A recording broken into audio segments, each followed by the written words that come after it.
અને આ તરફ એક્ઝિટ પોલ પણ સામે આવી રહ્યા છે। એક્ઝિટ પોલમાં બિહારમાં એનડીએની સરકાર અને એક્ઝિટ પોલમાં એનડીએને 147 થી 168 બેઠક મળી રહી છે। એક્ઝિટ પોલમાં મહાગઠબંધનને 70 થી 90 બેઠક તો 14 નવેમ્બરે પરિણામ જાહેર થવાના છે।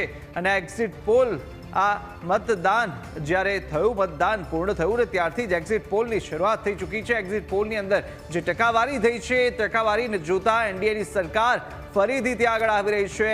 એક્ઝિટ પોલની અંદર એનડીએને 147 થી 168 બેઠક મળી રહી છે, જ્યાં એક્ઝિટ પોલ મહાગઠબંધનને 70 થી 90 બેઠક મળી રહી છે। એટલે 14 નવેમ્બર એ દિવસ જ્યારે જાહેર થશે કે જ્યાં આગળ અત્યારે 14 નવેમ્બરમાં પરિણામ આવવાનું છે અને પરિણામમાં સ્પષ્ટ થઈ જશે કે કોણ આવે છે। પરંતુ અત્યારે તો આ જે એક્ઝિટ પોલના આંકડા સામે આવી રહ્યા છે તેની અંદર સ્પષ્ટ કરી દેવામાં આવી રહ્યું છે કે જ્યાં એનડીએની સરકાર ફરીથી જ્યાં બની રહી છે બિહારમાં, અને બિહારમાં એનડીએની સરકાર અને એક્ઝિટ પોલના આંકડા એ પણ આંકડા સામે આવી રહ્યા છે। ચોંકાવનારા આંકડા છે, જ્યાં આગળ એક્ઝિટ પોલની અંદર જે એનડીએને છે 147 થી 168 બેઠક મળી રહી છે। એક્ઝિટ પોલના આંકડા ગ્રાફિક્સ પણ માધ્યમે આપણે સમજવાના છે અને જાણી લઈએ કે ગ્રાફિક્સ શું કહી રહ્યું છે। આજે આ મેટ્રોઇઝના AIA-ANS આ જે એક્ઝિટ પોલ છે તે જે સામે આવ્યો છે તેની પર પણ નજર કરી લઈએ ગ્રાફિક્સના માધ્યમથી। આ તરફ જે એનડીએ છે 147 થી 167 મળી રહી છે, એટલે કે આમાં એનડીએ સરકાર બનાવી રહી છે।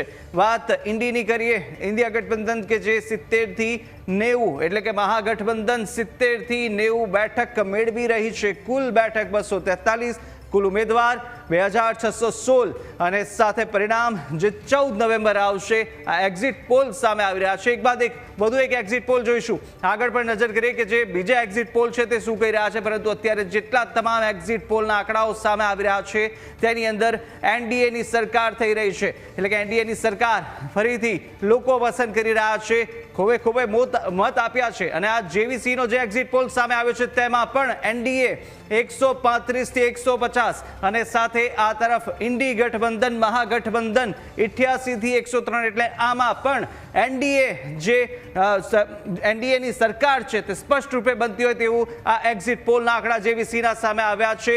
અધર છે 3 થી 6 લઈ જઈ રહી છે। સાથે પીપલ્સ ઇનસાઇડનો જે એક્ઝિટ પોલ સામે આવ્યો છે તેમાં પણ એનડીએ ગઠબંધન જે 133 થી 148 એનડીએ ની પાસે બેઠકો આવી રહી છે। તો સાથે ઇન્ડી ગઠબંધનની વાત કરીએ, મહાગઠબંધન 87 થી 102 બેઠકો તે હાંસલ કરી રહી છે અને સાથે 3 થી 6 અધર, એટલે કે આમાં પણ જે એક્ઝિટ પોલ આનો સામે આવ્યો છે તેમાં પણ એનડીએ ની સરકાર બનતી જોવા મળી રહી છે। તમામ એક્ઝિટ પોલ આગળ પણ નજર કરીશું। પીપલ્સ ઇનસાઇડનો એક્ઝિટ પોલ હતો કે જેની અંદર એનડીએને બહુમત મળી રહ્યા છે, તો સાથે સાથે પોલ ઓફ પોલ્સનો પણ એક્ઝિટ પોલ સામે આવ્યો ને તેમાં પણ એનડીએ છે કે જે 138 થી 155 બેઠકો અત્યારે લાવી રહી છે।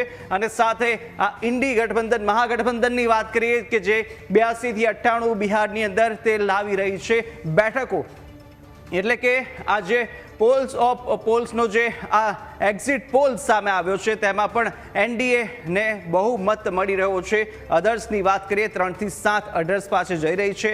14 નવેમ્બરે ચિત્ર સ્પષ્ટ થઈ જશે, પરંતુ તે પહેલા તમામ એક્ઝિટ પોલ આવી રહ્યા છે સામે। એક્ઝિટ પોલની અંદર જે આજે પણ રેકોર્ડ બ્રેક જે રીતે મતદાન થયું છે અને ત્યારબાદ એનડીએ કે જે ફરીથી આ બિહારની અંદર સરકાર બનાવી હોય તે એક્ઝિટ પોલના આંકડા છે સામે આવી રહ્યા છે। આગળ પણ નજર કરીશું। પોલ્સ ઓફ પોલ્સનો એક્ઝિટ પોલ હતો કે જેની અંદર પણ એનડીએની આ સરકાર બનવા જઈ રહી છે તેવું કહી રહ્યું છે। અને તમામ 4 એક્ઝિટ પોલ આપણે જોયા છે તેની અંદરથી તમામ એક્ઝિટ પોલ અત્યારે એ જ કહી રહ્યું છે કે એનડીએ ફરીથી સરકાર બનાવી રહી છે।